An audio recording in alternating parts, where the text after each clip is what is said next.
So what do you what do you think a parasocial relationship is? I have no idea, honestly. It could be, paranormal. It brings all kinds of connotations into it. I have no idea.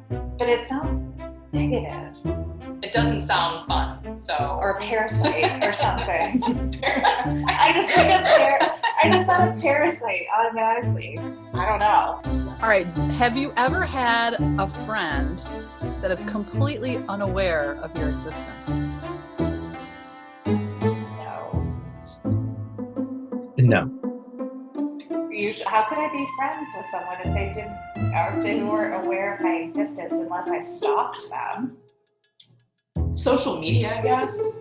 Like I looked at someone on Instagram. Yeah. But they don't know who I am. Wait.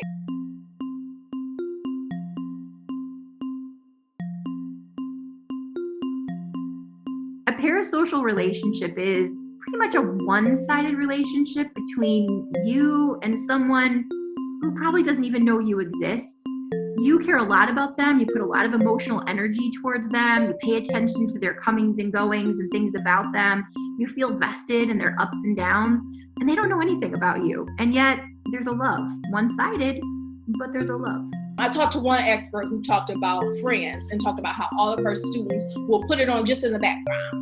Or if I'm feeling lonely, maybe I'll turn on friends. And for whatever reason, we attach to this kind of fun, cool friend group. And especially if you're not feeling like you're quite getting that in your personal relationships. I was actually surprised that there was a benefit to it. I mean, I kind of looked at it as a guilty thing that you did that was sort of guilty escapism or something, or maybe even, kind of, voyeuristic or something about other people's lives. The main benefit of these types of relationships is that they don't have the anxiety that comes with real life relationships.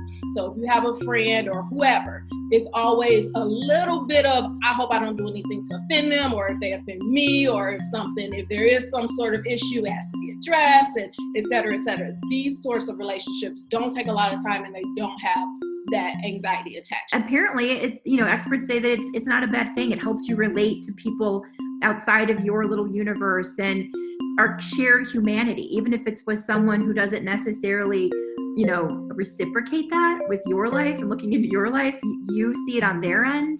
That has a value as well. The way it was explained to me is it doesn't take the extra cognitive ability to have to get to know this character. So if you put a character in front of a child and they don't know this character, there's extra brain power in, wait, who is this? Trying to figure out if I like this person or like this character or what have you. If you put Elmo, for instance, in front of their kid, they already know who Elmo is.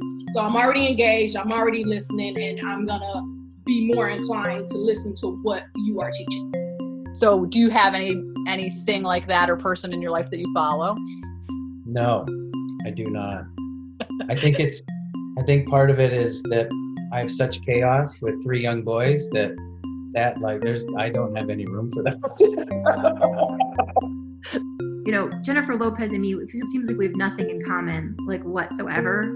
But yet we do very little, very little, but enough to make it seem like, oh, Jennifer Lopez, you are J-Lo, you're a human too, just like me, but better, a lot better.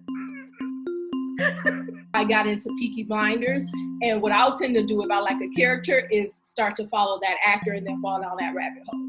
So I got attached to Cillian Murphy's character, so now I'm looking up interviews, now I'm looking up other things that he's done. So that's typically where I take it. I consider myself to be a friend of Anthony Bourdain, R.I.P. He never knows that I existed, but I watch his shows, I read his books, and I consider him a friend. See, I love That's John. such a terrible example. I'm like, he's my friend. I cried when he died. I was like, oh my gosh. I love John Mayer. I'm obsessed with John Mayer, and I follow him. Would you consider yourself friends? No. Do you have anything in I common? want him to marry me one day, but I don't think we're friends.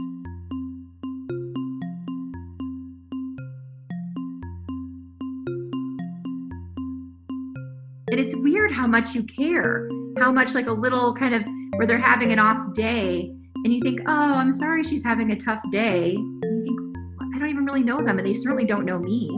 So why do I care that they're having a tough day? But I do. I know. I am understanding this now. I do have more of a connection to All right. these I people got that it. I know. Parasocial relationship. I've got a lot of them. Ew.